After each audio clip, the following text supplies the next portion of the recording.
पंचतंत्र की कहानी खरगोश और चूहा। बहुत समय पहले की बात है। किसी जंगल में एक खरगोश अपने परिवार के साथ रहता था।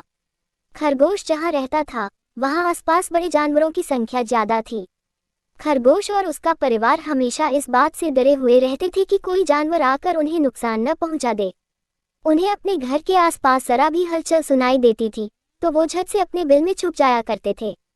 दूसरे जानवरों का डर उन पर इस कदर हावी था कि उनकी आहट भर सुनकर उनमें से कुछ खरगोशों की डर से मौत हो गई। ये सब देखकर खरगोश बड़ा परेशान रहता था। एक दिन घोड़ों का दल उनके घर के पास से गुजरा। घोड़ों की आवाज सुनकर सभी सहम गए और हमेशा की तरह अपने बिल में छुप गए। डर से पूरा दिन कोई बिल से बाहर खाने की तलाश में भी नहीं गया। अपने परिवार को इस हालत में देखकर खरगोश बेहद दुखी हुआ। उसने भगवान को कोसते हुए कहा कि हे भगवान, आपने हमें इतना कमजोर क्यों बनाया है? इस तरह जीने का क्या फायदा जिसमें हर दिन अपनी जान को लेकर डर और भय बना रहता है। तभी सारे खरगोशों ने मिलकर फैसला किया कि हर समय डर और भय के चलते बिल में छुपकर रहने से अच्छा होगा कि सब मिलकर एक साथ अपना जीवन त्याग देते हैं। सभी खरगोश इकट्ठे होकर आत्महत्या करने के लिए नदी की ओर निकल गए। नियत समय पर खरगोश और उसका पूरा परिवार नदी के पास पहुंचे। नदी के पास कई सारे चूहों के बिल थे।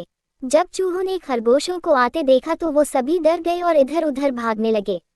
कुछ चूहे बिल में घुस गए तो कुछ नदी में गिरकर मर गए। चारों तरफ अफरा तफरी का माहौल था।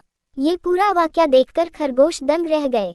उन्हें इस बात का यकीन नहीं हो रहा था कि उन्हें देखकर भी किसी में दहशत हो सकती है। अब तक तो वह खुद को ही सबसे कमजोर प्राणी समझते थे और भगवान को दोष देते थे। अब खरगोशों की समझ में आ गया था कि भगवान ने दुनिया में अलग अलग खासियत के साथ जीव जंतु बनाए हैं। जो जैसा है उसे वैसे ही स्वीकार करना चाहिए। अगर किसी में कमी है तो उसमें कुछ गुण भी हैं।